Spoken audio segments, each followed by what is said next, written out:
everyone, Zach Pickoff here, and welcome back to another lesson video. Today, I will be going over the 24-1 text. So let's jump right into the video. Okay, so as I had stated before, I'm going to be going over the 24-1 text. So we're starting our final accounting chapter today, and in this final accounting chapter, we will be learning about how to record international and internet sales. In addition to that, we will also be learning about how to define accounting terms related to international sales, identify accounting concepts and practices related to international and internet sales, record transactions for international sales, and finally, record transactions for internet sales. Alright, so now that I've read over the learning objectives, let's jump right into the 24-1 text. Alrighty, so now we're going to be moving on to the 24-1 text, which is the first lesson in chapter 24. And in this lesson, we will be learning about how to record international sales.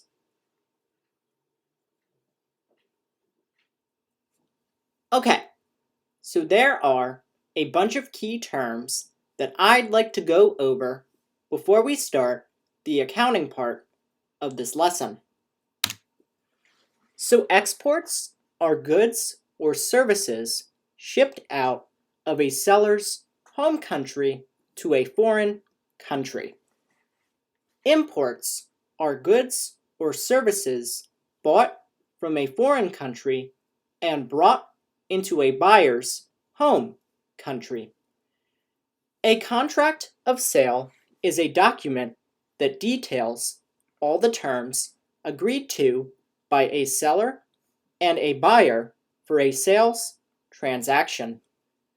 A letter of credit is a letter issued by a bank guaranteeing that a named individual or a business will be paid a specified amount provided stated conditions are met. A bill of lading is a receipt signed by the authorized agent of a transportation company for merchandise received that also serves as a contract for the delivery of the merchandise. A commercial invoice is a statement prepared by the seller of the merchandise addressed to the buyer showing a detailed listing and description of the merchandise sold, including the prices and the terms. A draft is a written, signed, and dated order from one party ordering another party, usually a bank, to pay money to a third party. A site draft is a draft payable on site when the holder presents it for payment. A time draft is a draft that is payable at a fixed or determinable future time after it is accepted. And a trade acceptance is a form signed by a buyer at the time of a sale of merchandise in which the buyer promises to pay the seller a specified sum of money, usually at a stated time in the future.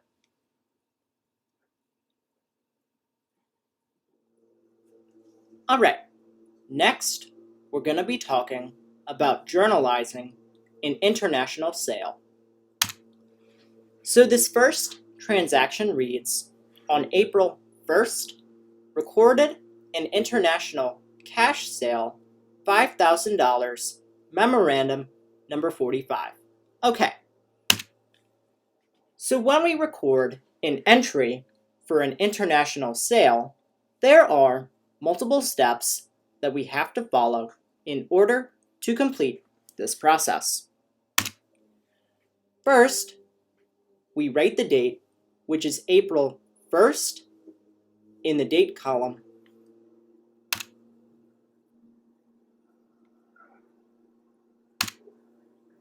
Next, we place a check mark in the account title column.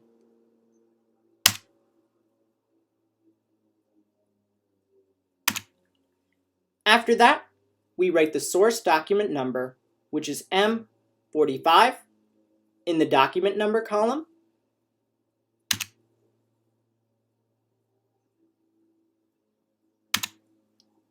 Following that, we place another check mark in the post reference column.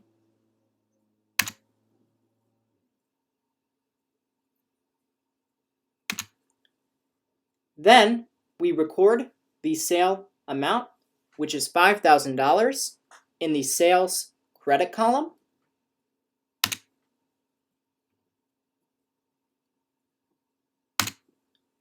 And finally, we record that same amount again as a debit to cash in the cash debit column.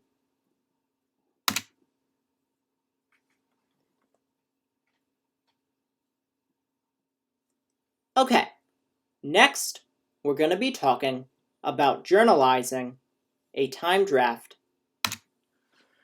So this next transaction reads, on May 10th, received a 60-day time draft from Simov Company for an international sale, $6,000, time draft number 12.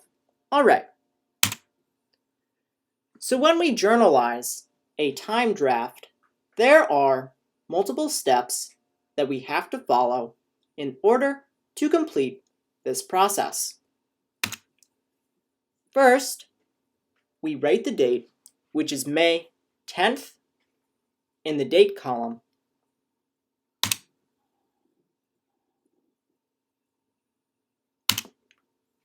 Next, we write the account debited, which is time drafts receivable, in the account title column.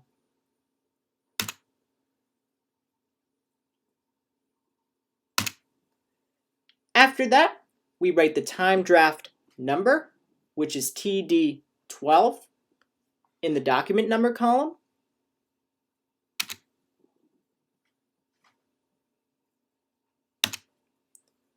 Following that, we record the sale amount, which is $6,000, in the debit column.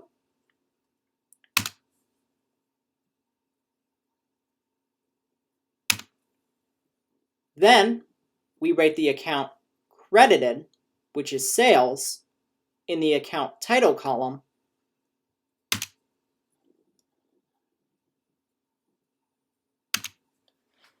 And finally, we record the same sale amount again, which is $6,000, in the credit column.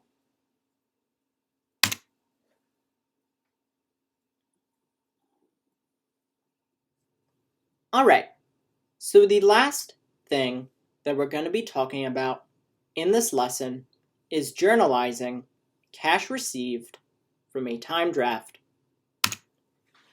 So this last transaction reads, on July 9th, received cash for the value of time draft number 12, $6,000, receipt number 465. Okay. So when we journalize cash received from a time draft, there are multiple steps that we have to follow in order to complete this process. First, we write the date, which is July 9th, in the date column.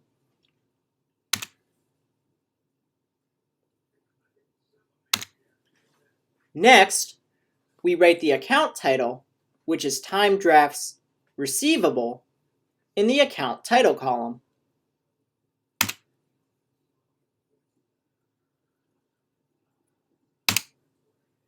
After that, we write the receipt number, which is R465, in the document number column.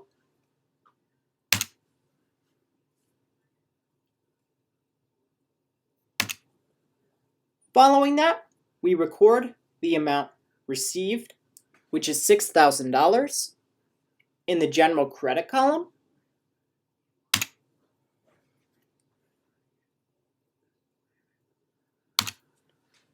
And finally, we record the same amount again as a debit to cash in the cash debit column.